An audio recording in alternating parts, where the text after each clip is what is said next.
Le deuxième bulldozer vient lui aussi d'être touché. Il explose. Bientôt, c'est un Humvee qui le sera à son tour. À ce stade, la progression est bloquée. Nous restons très exposés. En quelques minutes, 3 véhicules ont été perdus. À l'abri derrière un mur, Alvaro Canovas et moi-même préparons notre matériel pour la suite. Pendant ce temps, un nouveau bulldozer parvient à nous rejoindre. Bientôt, une brèche sera faite dans les défenses de Daesh et nous allons pouvoir continuer la marche. Ce qui fait la différence entre un reporter et un grand reporter, c'est qu'un grand reporter, il est capable, dans une situation envoyée pour une mission précise, de voir que la mission évolue et d'adapter son reportage par rapport aux conditions du terrain, par rapport aux risques pris, par rapport à l'impossibilité d'accomplir certaines choses, la possibilité d'accéder dans certaines zones et de refaire son reportage en fonction. C'est-à-dire il va être autonome. Je pense que c'est une des grandes différences. Le grand reporter, il est capable d'évoluer sur un terrain extrêmement dangereux, extrêmement flou, extrêmement mouvant, et d'être capable de prendre la bonne décision sur place. Et la rédaction le suivra, parce que notre particularité à Paris Match, par rapport au grand reportage, c'est qu'on fait toujours confiance au grand reporter.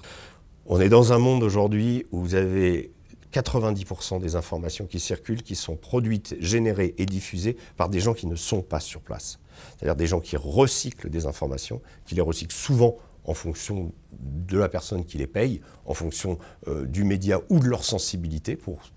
On appelle ça des activistes, ou on appelle ça des journalistes militants. Moi, je trouve ça que c'est une hérésie de parler de journalistes militants. On ne peut pas être journaliste et militant. C'est impossible pour moi. Notre métier n'est pas de faire la promotion de l'écologie, n'est pas de faire la promotion de l'humanité non plus, ni de l'humanisme. Il est de raconter la réalité de ce que vivent les gens. Ensuite, c'est aux gens de se faire leur propre opinion. Ensuite, c'est aux gens qui vous lisent, qui découvrent vos images, de se dire « ah oui, voilà ». Mais l'idée, c'est de rapporter, reporter, c'est tout. Voilà. Et de ce point de vue-là, moi, je pense qu'un reporter doit faire l'économie de la morale, doit faire l'économie, mais montrer la réalité telle qu'elle est. C'est ça notre mission. Et malheureusement, aujourd'hui, tout ça est un peu transgressé, justement, par un monde du journalisme qui est de plus en plus envahi par l'opinion, par l'analyse, par le commentaire, fait par des gens qui se retrouvent sur des plateaux télé et qui ont un lointain rapport avec le sujet dont ils parlent. Plus que le scoop, ce qui nous motive, c'est l'idée d'aller faire le sujet. C'est l'idée de partir avec l'idée en tête, par exemple, d'aller rencontrer les tribus sur l'Amazonie qui sont décimées par le Covid. Ce que nous avons fait avec Véronique de Vigry au mois de mai, au moment où le Brésil était l'épicentre mondial de la pandémie.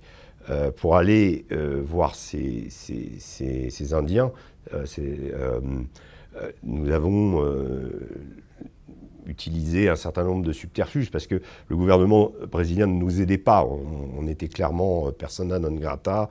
Le gouverneur ne voulait pas nous recevoir. On nous a interdit de prendre des petits avions qui allaient chercher les personnes décédées ou les personnes malades dans les tribus les plus reculées. Donc on a suivi en bateau un bateau hôpital sur lequel au départ on n'avait pas le droit d'aller.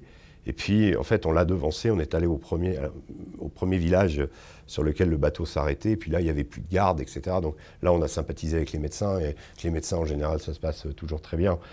Et là, on a pu travailler avec ces tribus très au contact de l'épidémie, et voilà. Je ne sais pas, je pense qu'on aura toujours besoin de gens.